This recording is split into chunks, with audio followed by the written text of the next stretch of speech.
whatever it is, wherever you are. Welcome to Oratory and to our month of May mental health series with Stephen Dummit at Tradewinds Leadership, where we have been discussing a variety of sort of stigma myths around mental health and how we can do better. And so this is the end of our Talk is Tough series for May. So we have other collaborations planned, but we will kick this one off, which is our fifth and final week. And our topic or our myth today is I am right. So, with that said, thank you, Stephen, for dedicating all of this time and attention and your knowledge to our mental health series this month. It is a pleasure to have you back again. Absolutely. Glad to be a guest once again. Thank you for putting on this Talk is Tough series because talking about mental health is tough. That's why it's appropriately named. And so today, like you mentioned, yeah, we're going to dive into stigma lie number 4 for those that have been following along. And today's lie is called I am right. What a short and easy phrase. And it is a short and easy phrase as I'm trying to click buttons in the side and be like really good with technology to get it up. And I'm like, I can't click it. So, yes, I am right. It's short and sweet and to the point and maybe not so sweet at all, right? Right. Yeah, short and sweet, but yeah, short and not so sweet. Short And and really, not when so we're sweet. talking about stigma line number 4, I am right. This is about challenging an idea.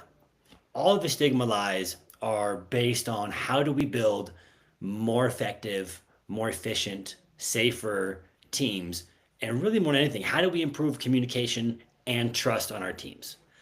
And when we can improve communication and trust, we get tighter knit teams, more connected teams, more resilient teams. And so when we talk about stigma line number 4, I am right. This is about if there is one way to do things, and maybe it's the same way we've been doing it for 10 years, 20 years. And people, oftentimes you'll hear that old adage, why do we do things this way? Because that's the way we've always done it. And when we believe the lie that that is the right way to do it simply because that is the way we've always done it, that's where we are putting an absolute roadblock, a Hoover Dam, if you will, to innovation and creativity. Yeah. And that really starts to stint a connection and trust building opportunity for teams.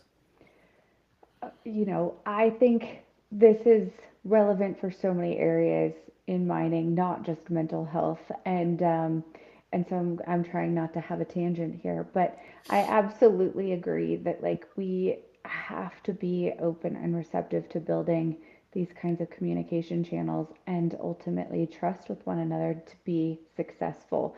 And like doing it the same old way and thinking like I am right is a disservice to not just ourselves but our entire team. And so, I think talk is tough, but to recognize like, hey, how can I be a better leader? How can I be a better teammate?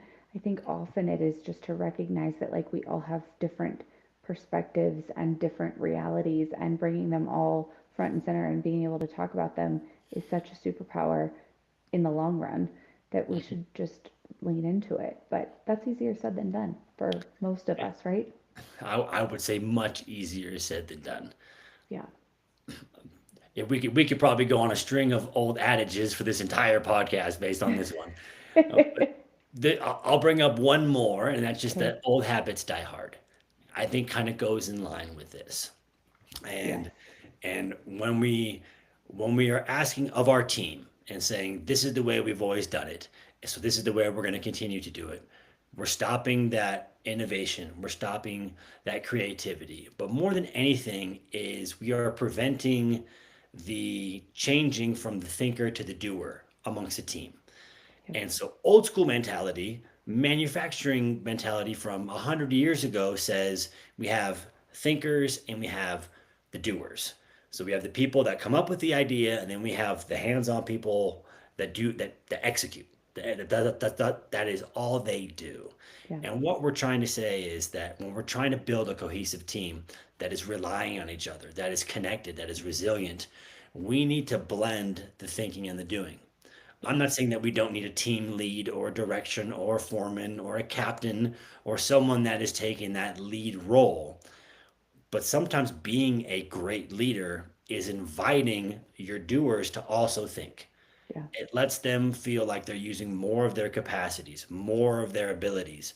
They might have an ingenious idea that could save the team half the time, half the cost, half the effort, and you can get more done, and you can do it in a better mood and safer and get home to your family's friends and everything you want to get home Yeah. to if we allow those ideas to surface. If we create an environment or a culture where we can challenge the way we've always done it. Yeah. Well, and I think conversely, to invite leadership or the team leader, the captain, or whomever to sort of take off their I have to have all the answers hat and what I have is right and say like let me put myself into your shoes. Let me go back and remember. Let me come with you and see. However that is, as you said, to kind of like meld all of these together versus having the thinking and doing separated. It's really, really important. And I think sometimes we just get so stuck doing what we've always done that we forget that this is a really simple way of saying and welcoming different thoughts and things to the table and creating a safe environment to have a conversation about them, right? Because we're kind of Mhm. equalizing the playing field versus saying, I am right. We're trying to get more voices. Yep. And it's a fun conversation to have with people if you start to debate the topic of right versus correct. And if we take it out of mining or teamwork, and maybe you're just having a debate with a good friend of yours, so it's not even a heated debate, it's welcome, we're on different standpoints. Sometimes people will, the idea of dying on that molehill, of I'll Yep. stand on this mountain because I'm right, and they still might not be correct. But because they feel they're right, they will fight to the death of the thing. And Mm-hmm. that's really another angle that we're approaching with the stigma lie is people hold on to this decision because it's I made this decision, so I have to back it all the way Yeah. to the bitter end sometimes. When in the end they want to be right, but we should focus more on is it being I'll get my cool thumbs up there, right? If we focus more on being correct than we are about Yeah. being right. Right is about I'm winning the argument my way or the highway. Yeah. Doesn't mean that's the correct answer. Yeah. I think when we start aiming for what is the correct answer, we're going to get the best answer. And I think that serves everybody a lot more. I think that's a really nice way of pointing it out because it instead of saying like I'm at fault for this working out or not working out and therefore I have to make it work out even if I'm wrong and because I am right and so aiming for correct I think is a much better way of sort of framing that and saying okay let's just get the best outcome here and so I love that you put it in that way because I think many of us ego and everything else sometimes creep in and it's like, let's just force the round peg into the square hole or whatever adages we can come up with today. Exactly. And when we talk about talk is tough, one of the toughest phrases for anyone to say. I don't care if you're young, old, male, female, construction, mining, healthcare, education, doesn't matter to me. For someone to admit they're wrong is a very difficult thing, It's which is hard. why we fight so hard to say that I'm right, because Yep. the opposite of I'm right is I'm wrong. And Mm-hmm. so again, if we shift it to trying to be correct, Yeah. incorrect, I can be incorrect. I can, right? It doesn't have the same sting as I'm wrong or Yeah. you're wrong. It's very accusatory in Mm-hmm. nature. And I think Mm-hmm. that kind of feeds into the stigma lie of this I have to be right. I am right for fear because fear of saying I am wrong. Yeah. Right? As a leader, we want to make sure we always have the right answers. We're always making the best choice. We're calling the best shot. When oftentimes we don't, and we learn along the way. Back to stigma line number two about making mistakes. Yep. If we stick so hard to having to be right, we might fight so hard to be right and win the argument to be right and be incorrect. And does that actually serve the people, the team, the company, the mission, the goal, the shareholders, however far you want to take it. Hmm. And it doesn't really do that. It doesn't really do that, and it's not been very long for me, maybe just the last several years. I worked with someone and, senior level person in an organization and responsible for, a lot of stuff.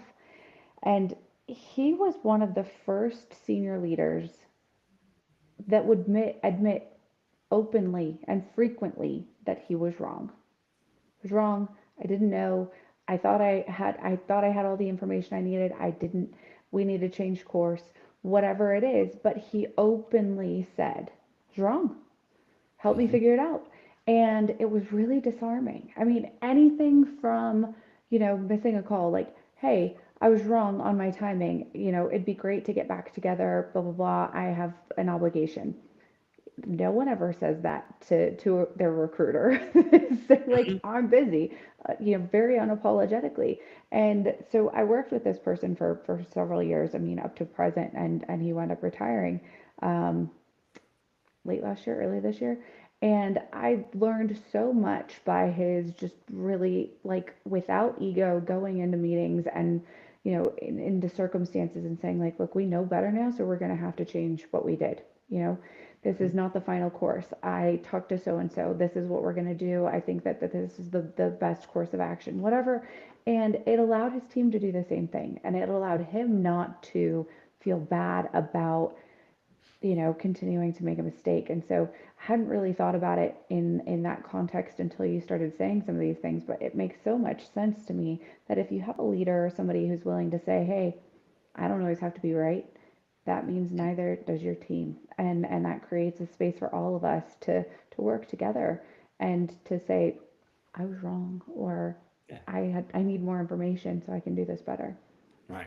And then for your story, I'm going to ask you a question here on it, right? How did it feel to have this upper senior person say, I am wrong and admit fault?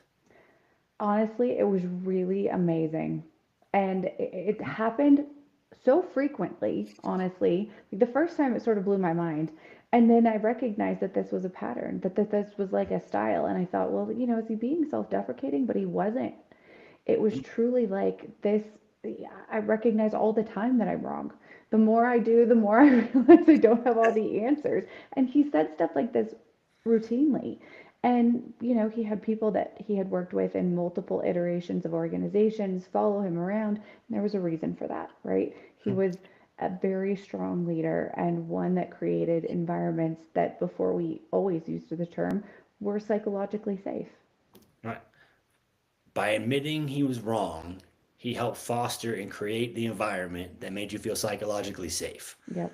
Like, let's just take a minute to soak in that chunk of phrase Yeah. because that's really what it comes down to. It's we talked about the dying on the hill or not wanting to be wrong. The flip side of that is when anyone admits they're wrong, especially a leader, a formidable person, somebody in charge, a decision maker, says I'm wrong. It is, I don't know a better way to define humility. Yeah. And when you Same. start to bring humility, which is like a key tenet for me in leadership, that opens you, that humanizes the person, that Hmm. humanizes the leader, that makes it an even playing field. Like I can be wrong too. I'm not perfect, Yeah. right? And my willingness to admit that I'm wrong means I'm opening the door and giving you on the permission to admit number two your mistakes or if you got something wrong. Yep. And so it opens this whole door of connection and ability for both sides to share that. Yeah. And that's where that I asked you about the feeling that you get. Now I feel connected to that leader.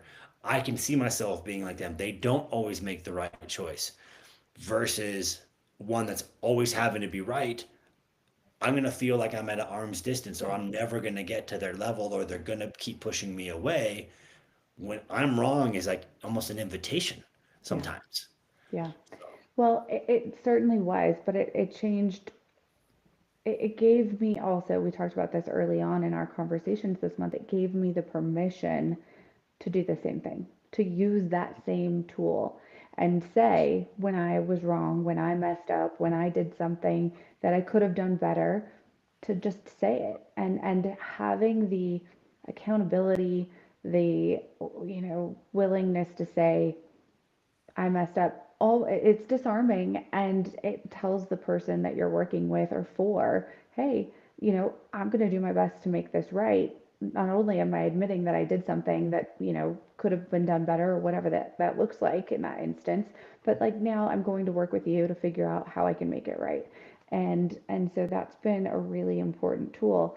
Not that any of us run around trying to not do our best work all of the time, but sometimes it happens, or sometimes there's a misunderstanding, or whatever it is, right? Yeah. So it was a big moment for me for sure. Yeah, I think you're tapping into something very important there. Is that we all want to do our best work just about all of the time. If the environment that we're in is not conducive Yeah, to doing that, we might be trying our best, but I can try my best to break down a brick wall with my bare hands. yeah, And I'm only going to get so far no matter how much I keep trying and giving it my best. If we set the environment different and provide the right tools, the right mechanisms, and the right amount of teamwork and extra people, now we can tackle this brick wall no problem. yeah. So it shows up differently. Creating that environment for us to not only want to do our best work, but to be able to do our best work. I think when you get the two of those in harmony, that's where true productivity really starts to happen. I agree. And so I'm just looking sort of at our notes, and we've covered a few of the areas already without really having to try. And so like one of the notes is like the impact of ego on like safety and trust and building all of this. And I don't think that, I think it serves our purpose to talk a little bit further about that, because we all have ego going into stuff, and putting that aside to say perhaps I don't know everything, or I could do better, or that was incorrect and we should try again. That's a big, big deal. And so when we try to put our ego aside and do what's right for our for teams, are there any good practices for that? Because I don't have any off the top of my head other than saying like don't have an ego. I think I think to try not to lead with the ego, Yeah, the longer we can stay in curiosity about something before going to judgment, which is easier said than done. yeah, I think that is in alignment with not leading with the ego. The ego yeah, has already made the judgment, already made the call. I know what's going on. I don't need the input from others. When we can stay in curiosity longer before that judgment, that's where we're going to pick up. We're still taking in information. yeah, We're still deciding what is the sum total of all of this, and we're being a little more patient. And so yeah, we're not so quick to call that out. So instead of saying that's a wrong idea or that's different than my idea, to saying, okay, that's interesting. Where did you get that idea? What problem do you see with coming with that idea? yeah, I'm staying in curiosity for, can I do it for another minute? And maybe the real purpose of that conversation, the gold in it, gets to the surface. yeah, And that's so I think curiosity is a tool that would combat ego. yeah. And when Well, we're I think that's really interesting because I notice that some people are naturally very, very curious, Mhm. and some people have a harder time coming up with all the questions and the mechanism to be curious. And I don't know, I guess I've never correlated one with ego and one without, but that may not be a correlation we have to strike in this instance. But honing into how to be curious, how to ask questions that have the opportunity to bring details to the surface so that you can learn and build that trust and rapport and foundation, I think is what we're actually talking about here. But I do Mhm. love curious people. Yeah, curiosity is fun. And it kind of a thought hit me a minute Yeah, ago when we kind of dove back into the ego side of things. And when you think about who anyone in your life, and all the listeners out there can think about whoever this person is for them, right? Someone that's been very influential in your life, whether it was a mentor, maybe it was a teacher, maybe it was a sports coach you had at one time. When you think back to that person and your experience with them, oftentimes what we remember about that is not so much what they taught us or the words that they said specifically, or we couldn't even recite it verbatim. But what we remember is how they made us feel. And that's really what I want to kind of touch on this one is Yeah. that when when you drop the ego, when you drop that I have to be right, I am right stigma lie, it opens that door to humility, but it also opens that door to creating that environment and that feeling of psychological safety, Yeah. which is trust. And people will forever remember how you made them feel over what you said. Yeah. 10 times out of 10. And so I think that's a huge part of it. If I can get anyone that's on my team to feel like I gave them the space to contribute to 100% of their abilities, they're going to remember that. As a leader one time, it was amazing working with Steven. He made me feel like I could do anything. Yeah. That's kind of the feeling we want to create when we're battling against the ego. Yeah. I think, there's a good quote, and I don't remember who it's by, about, leaving people with being having good feelings. Maybe it's like Maya Angelou or something like that, but we'll have to dig that one out. But I agree, and I think when you have great leaders, great teams, people do talk about how they're feeling, right? Because it's good. But we talk about when we're feeling good unabashedly. We don't always talk about when we're not feeling good. And in fact, when people are saying, "Oh, how's your day? How's things going? How's your job?" Fine. You know, it's just that one, it's not an open-ended question, but two, we're not accustomed to sharing that all the time. And so, this would help combat that, because if you really want to be a great team or somebody within a team or a leader, thinking about how you're leaving everybody feeling might just be the tool to do that. Like you're saying, battle against that ego and say, how do you want everybody to feel when they leave for the day or feel when they are around you? So I like that a lot, Stephen. Yeah, and it's interesting, right? The word feel. We're okay with the word feel. I can feel this. I can touch that. That felt good. I like the feeling of being on that team, or I like the feeling of working for that leader. We're okay there. But as soon as we put the ing on it, like what are you feeling, and we describe the feeling, oh no, we can't talk Yep. about those things, right? It's a little bit different. Like they'll say all day, like, yeah, that team had a good feel. Yeah. I have no problem saying that. Okay, well, what was the feeling? Good. Good. This is like our emotional vocabulary that Yeah. that right now we're using feelings and the word emotion. Like everyone Hmm. that's working in construction and mining now is headed for the hills. They don't want to talk to me anymore. Uh-oh, that's not the goal. That's in fact the Right, opposite right. It's goal the of what big, the we're big. intending. I always joke that's the big. I'm going to drop the big scary F word on them. Feelings. So, Yeah. but really, what it comes down to is that we are emotional creatures, 24/7 around the clock. We constantly emote. We're constantly taking in what the situation feels like, and we think that we're constantly using logic. Yeah. So we think we're logical creatures around the clock that sometimes have emotion when the converse or the Yeah. inverse is true. Sorry, that we are emotional creatures around the clock that sometimes use some logic. That's exactly true. And I think the ability and the practice of balancing both of them is probably what we have to do more often, right? Because I think Mhm. all of this is a practice. It's practicing how we're feeling and talking about it, encouraging others to do the same thing. But, just as you said, just it's a really hard thing to admit that we're not always logical, rational beings, but that we are always emotional beings. Yeah. um, well, part of what we have in here. So the stigma lie is I'm right, and the core message ultimately, as we're starting to kind of dig into, as my dog is growling here in the background, so she's feeling some emotions, um, is humility, curiosity, and connection are essential for mental health.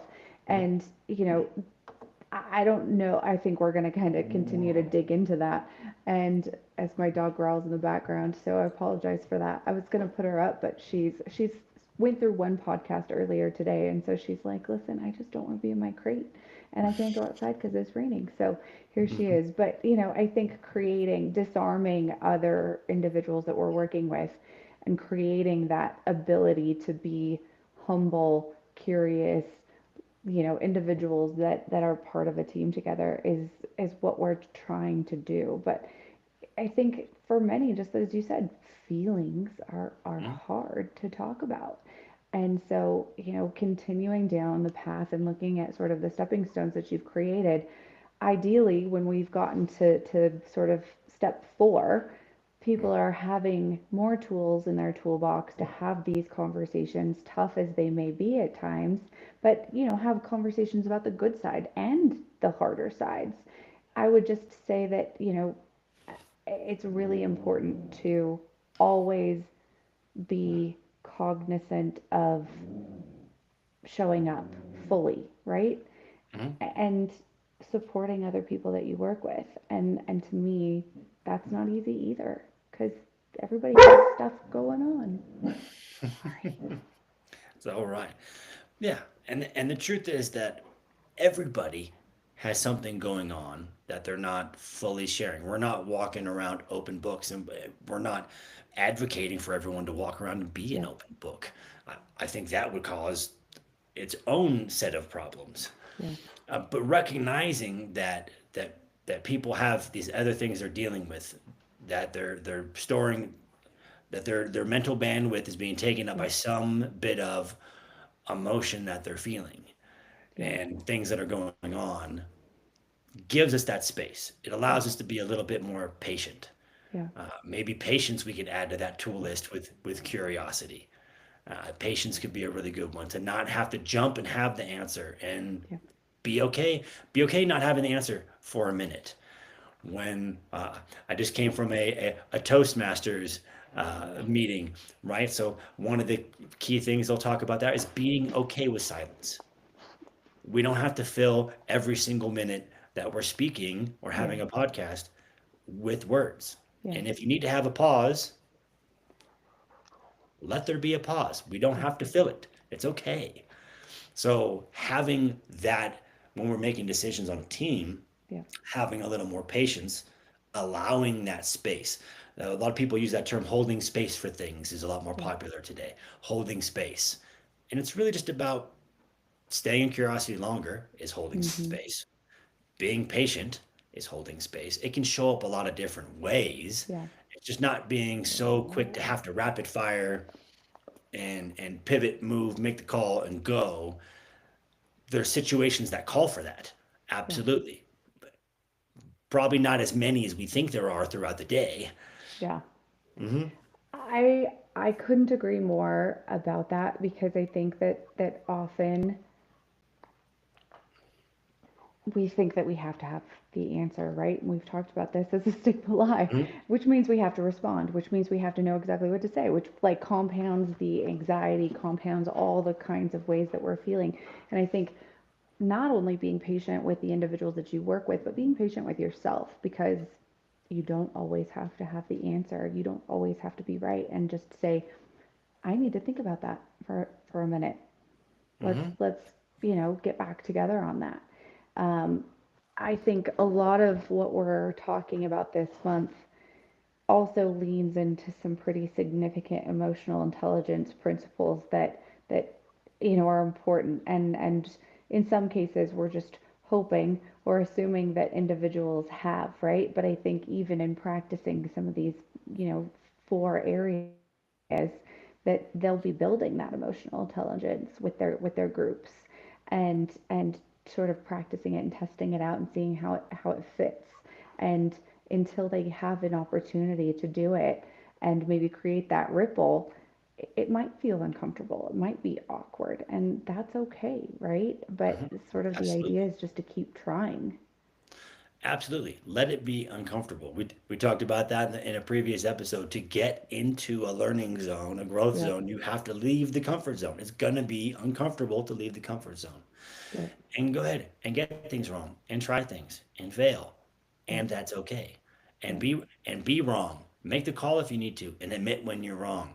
And watch what it does to the rest of your team. Because you're leading by example, they're going to pay attention. They are watching your every move and decision in the face of adversity and challenges, and they're celebrating the wins with you when you're winning, right? So Yeah. we want to make sure we are talking about as much of the positive side of things as the negative or Yeah. the incorrect or the mistakes. Yeah.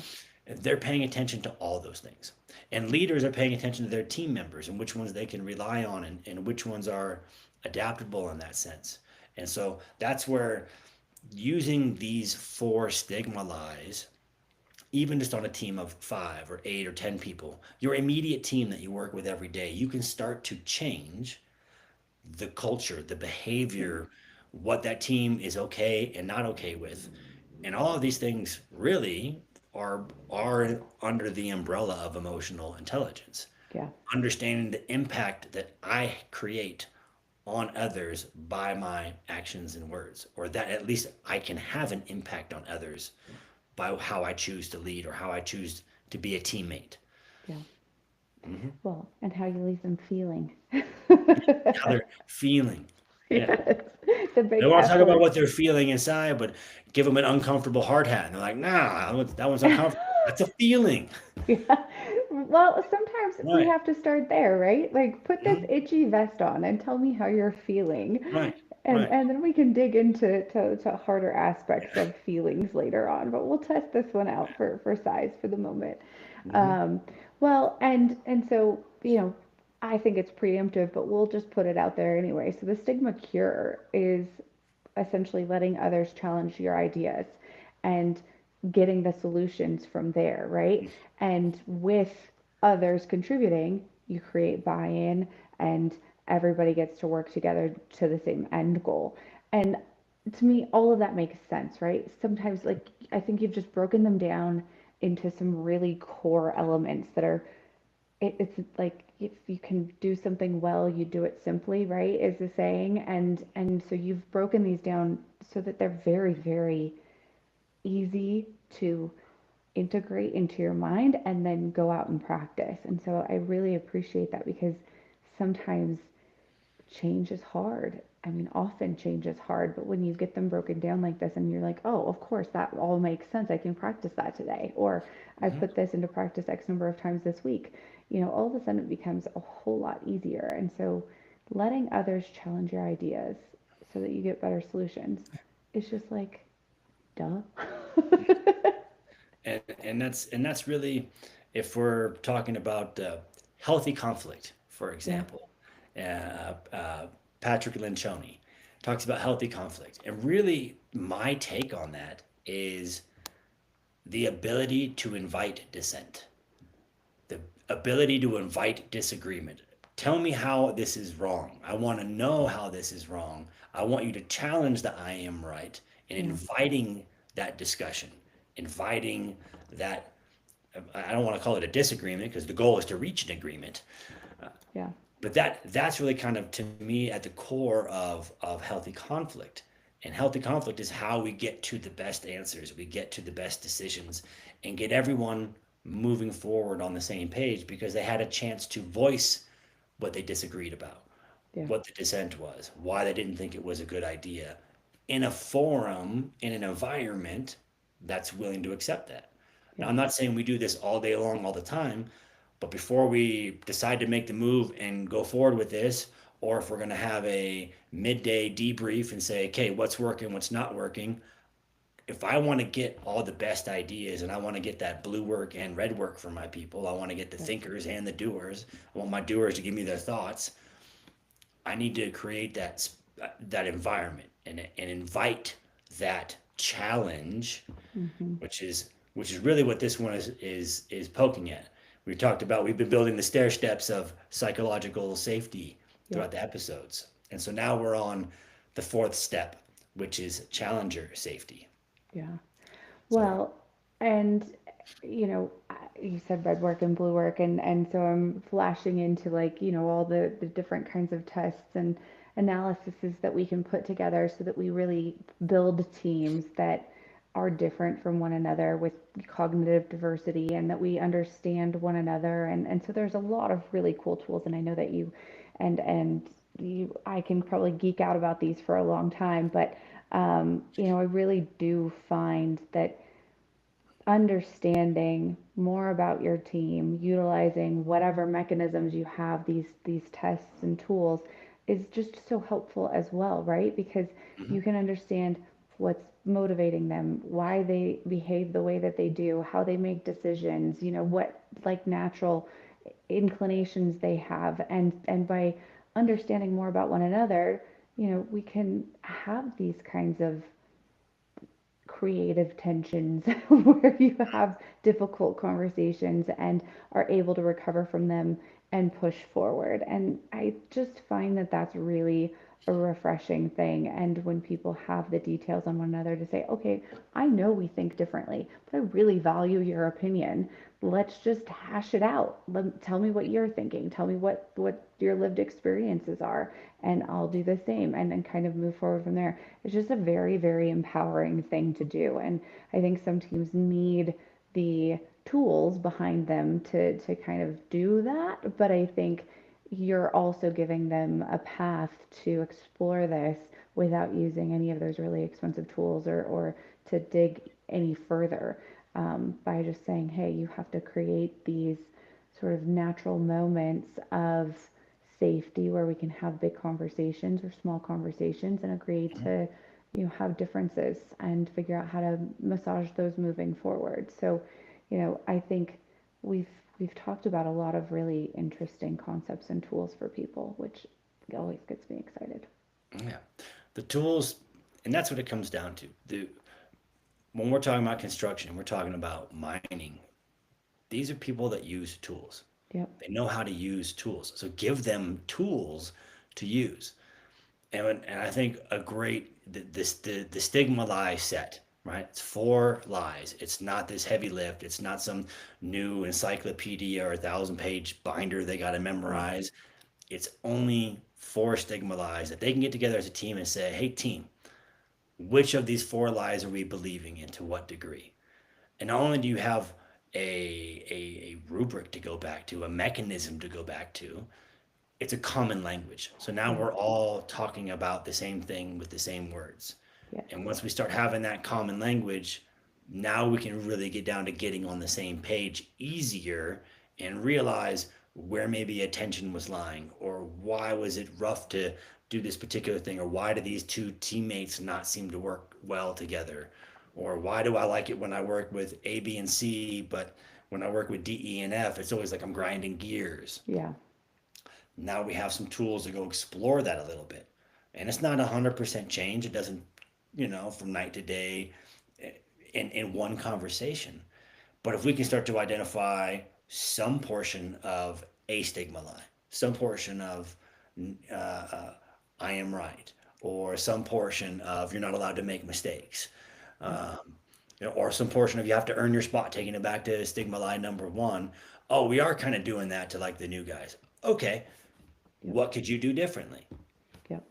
What's a 1% way we can move the needle on how we're inviting new people on the team, Yeah.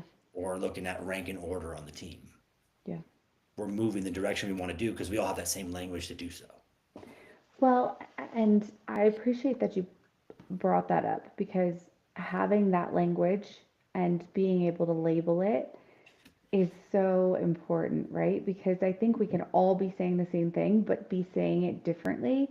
And therefore, there's no understanding about it because we're not saying the same thing.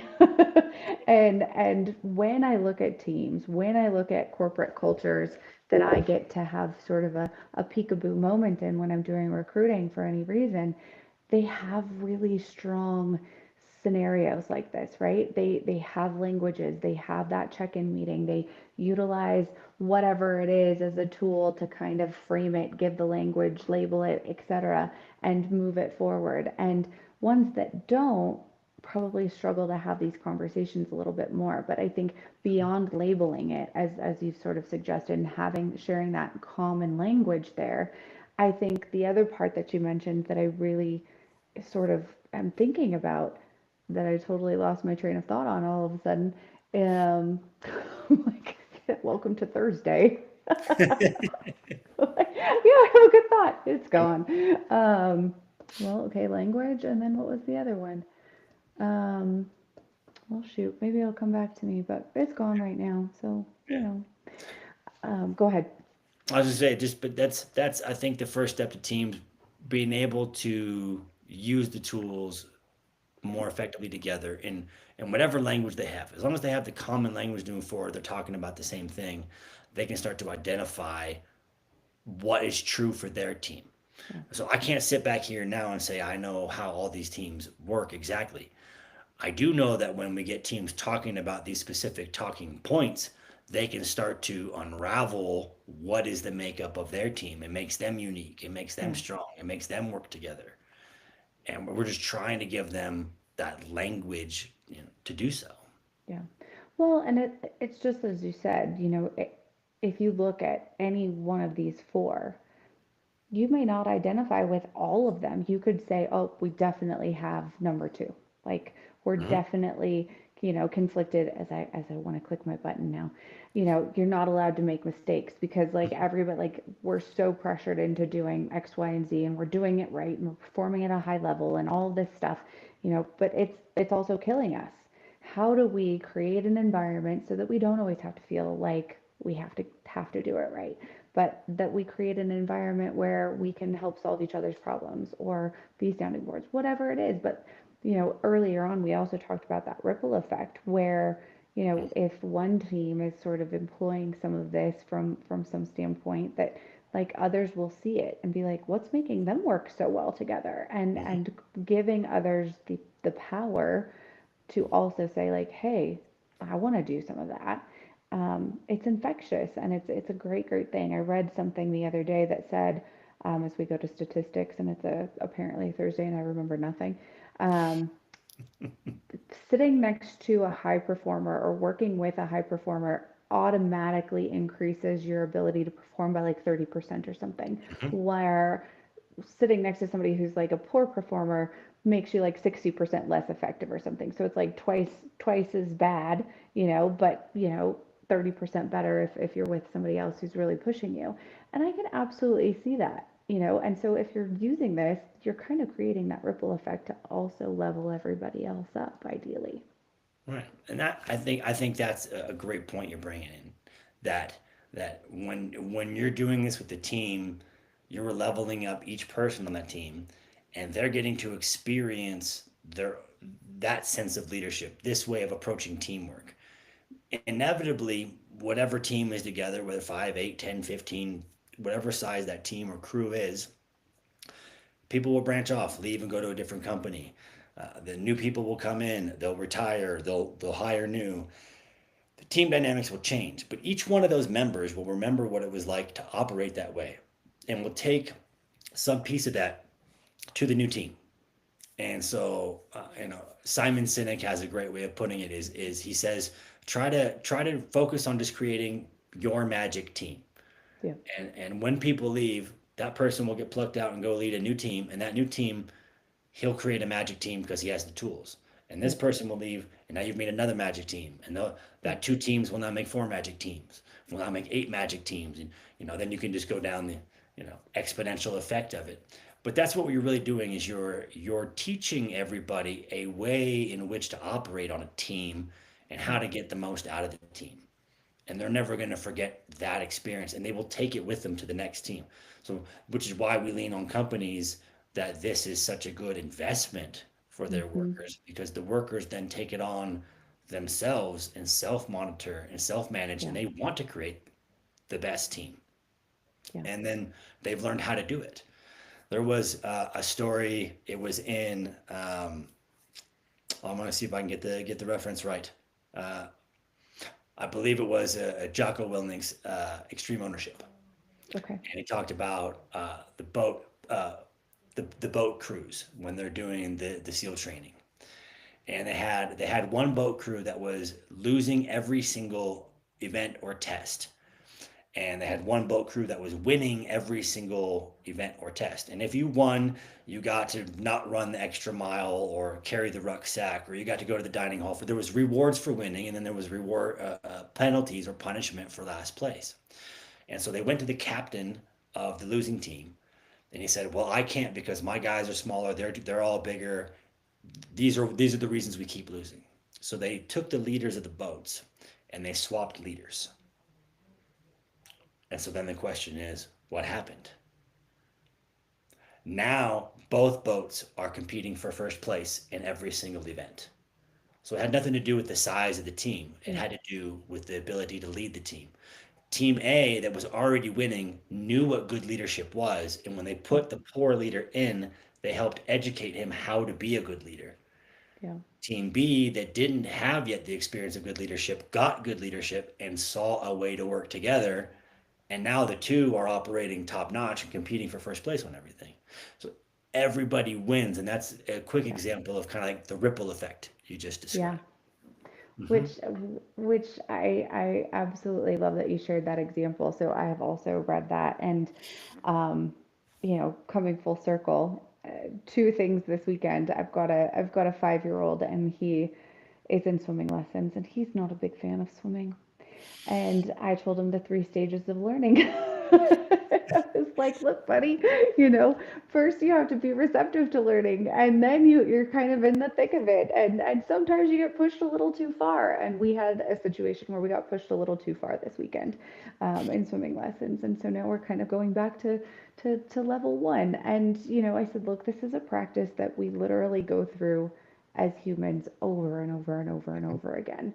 And so, I just had to tell you that story because it was a very Stephen moment, and I was like, oh, I know exactly what to tell him so we can keep this moving forward. But no, but the boat situation, I think that the waterfall effect, so to speak, of teaching one another, either from the teams or from the leaders, is so impactful and so powerful.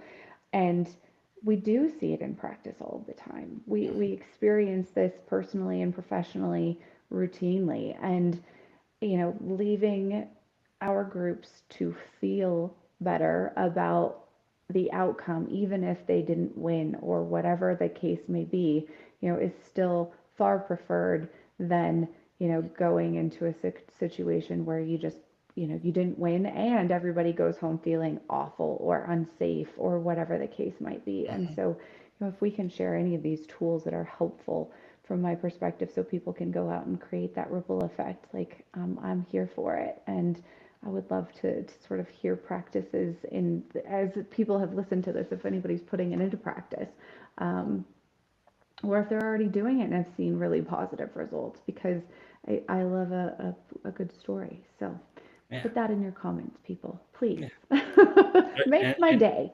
yes, yes. Please put it, share the stories. There is so much power in shared stories. There Yeah, is so much power in the shared human experience. And that's really what people relate to. So yeah. for anyone that's read Jocko uh, and Leaf, two authors, we always mention Jocko, got to mention it, right? They both Extreme have really ownership. cool names as well, so we Yes. have to give them that. Uh, you know, but that's, you get to hear some of their experience, so you almost feel like you're Yeah, there. And that, I think, touching on when we were talking about the ego bit at the start of this particular episode, when you have that willingness to share part of your story or share that you were wrong or how you've learned or the hurdles you faced, there's power in that because that's what hmm, humans connect to. And I yeah, think all of this is really around how do we improve the connection on our teams. Stigmalize are a great tool. Just starting to share and talk more because talk is tough creates more of that connection. And so yeah, there, you might find that there's a shared human experience, and maybe one person. I'm willing to bet on a team of 8 people, all 8 have something they can relate to. It just takes that one bold person to yeah, start the conversation.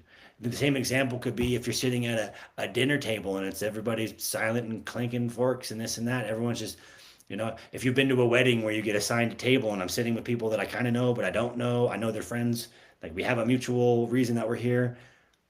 Icebreaker. Tell us, yep, someone tells one story, the waterfall, all the stories start coming out. yep. It just takes that first person to be bold and be courageous and maybe a bit vulnerable, and it creates that ripple effect. It's very true. And even, I mean, whether it's a wedding or whether you're going to a professional event and don't quite know what to say, or you feel out of place or whatever it is, I mean, this works in all kinds of settings, right? Figure Hmm. out how to ask the question, and even if you're not ready to contribute, at least asking the question gets that across the line. And so say, what is your favorite part about coming to one of these things? How do you know the person who's speaking, or whatever that might be? But create an open scenario so that you can have a dialogue, or other people might chime in. And recently I was at Women in Mining conference a few weeks ago, and it was lunch, and we were sitting all at different tables. There was no assignments or anything, and I just kind of came in and sat down because I just was ready to eat. And there were two individuals at our table who were not from the US, and who, you know, they spoke English, but not perfectly. And they were sort of everybody else at the table was talking, and I felt like they were really left out, but like they could absolutely add value to it or contribute in a way that we just hadn't figured out how to rein them in yet. And and so I said, hey, ladies, I recognize you live in Mexico. How have you found San Antonio? And, are you enjoying the conference, or what's been your favorite part so far? I don't remember what I asked. And they were so glad somebody asked them a question, Hmm. right? Like they just also wanted to be included. And I felt like we did a poor job of that. And then all of a sudden, like everybody's having side conversations and contributing. And, you know, it's great to see people figure out how to communicate, but like the first step is always the hardest. It's the most difficult, and I'm glad that you used the word included because that's really Yeah. what that came down to is what we talk about in the stair steps. Step number one is inclusion safety. Yep. Once they felt included and you asked them a question and you invited, I want to hear your response, Yeah. they were ready to let the floodgates go. They're ready to talk. They're probably the most talkative people out there during lunch. We had a great conversation. Yeah. But included, and I think the other word that I like to use is like respected and valued, right? Like I think that even like we weren't a team, but in that moment at lunch while we're having conversations about an event that we've all selected to go to for professional or personal development purposes, sort of like the idea is to share. But like if you don't also figure out how to create a scenario that isn't just inclusion, but like respect and value, you Mhm. sort of don't get anywhere. And all of that, I think, makes magic happen, like Simon Sinek says, right? Like you have these little magic bubbles and then you just go spread them around. And so it's Yeah, like a there was magic bubble. I even a small share. Yesterday, I was thankful and fortunate, invited to give a small keynote speech at a stand down at Sacramento Airport. It was Yes. hosted by AGC of California. So it was 1 hour of a shutdown of two job sites. This is a Two, big two, deal. yeah, two construction companies sponsored it to do to raise awareness for mental health. And so they had presidents of the companies speak, they had a congresswoman come speak, and they asked me to give a keynote. And I'm pretty comfortable in doing these things now. When they had all the seating arrangements, so the workers got paid for an hour to stand down, but they brought out about 150 chairs. They had water, they had snacks, and they're all sitting there in their PPE gear and everything to hear what these speakers have to say. They put some caution tape on the front, like 10 chairs at the first row on the inside. And this is where all the company heads and congresswomen and myself as speakers are supposed to sit. That way we have clean access to the stage. As we're getting about 10 minutes to go, 5 minutes to go, everyone's getting their seats. I just kind of look over where everyone's sitting, and there was an empty seat amongst all of the workers. And I was just like, I want to go sit in that chair. And I sat with them. And I just wanted to be included with them, and I wanted them to feel included with me. I don't know if they knew I was the speaker they were going to hear about that day. I just said, "Hey, you mind if I sit in this chair?" They're like, "Yeah." I'm like, "I'm more comfortable here. I'm one of you guys." Yep. And I happened to sit down right next to a guy that was doing traffic control on my way in, and he's just like, "Well, yeah, when you were pulling in, you asked if you were going to park next to the lay down yard, and as soon as you said lay down yard, I knew you knew what you were talking about." And I was like, "Great." The guys behind me are laughing, and so now I'm just building my quick rapport with these great workers that are having a great time, and then they give me my couple sentence intro and invite me up to speak, and I stand up from them and walk in there. I also did that to make them feel included because I wanted to make Yeah. sure that I'm here to talk with them, not just talk at them. Yeah. And earlier on in speaking and presenting, I always thought like, oh, the more tools I can give, the better it can be. They're getting all these great takeaways. When really what they wanted was that moment of connection.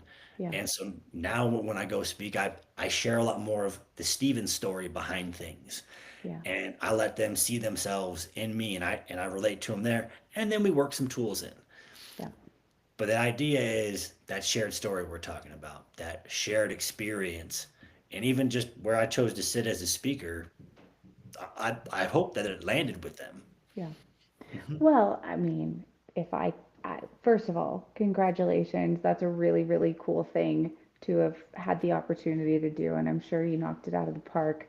But, I think that when you go and you share a story and you have the same language as they do, and you can go in and sit with them, that you're removing ego, you're showing that you know what you're talking about, and I can't imagine that it didn't land. So I wish I was there to see it, but. It was a great event. They were very appreciative, shook a lot of hands, a lot of thank yous on the way out.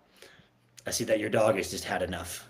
She says, you guys, you're not talking about throwing balls and going to the park. So our stories are not landing with her. Mhm. She's had enough Oh, shared experience. She's she's out. had enough shared experience for the day. Well, we are kind of coming to a close for our Talk is Tough series. With that said, I couldn't be more grateful for you to share your time and your expertise and stories with us so that others can go out and, try to impact the teams that they're working with and, their family lives and friendships and other relationships because they think that this all kind of is one ball of yarn. So thank you for taking the time. And, I'm excited about future collaborations with you as well. Um, is there anything in terms of like a parting note on, our close of mental health month and talk is tough that you want to leave our listeners with? Yes. First off, thank you. Thank you for having me. Thank you for putting on the series and talking about these things. It's my It, it pleasure. is it is tough. What I would like to leave all the listeners with is I want to encourage all of you to know that you have the power. Each of you individually has the power to change the experience that you go through every day at work.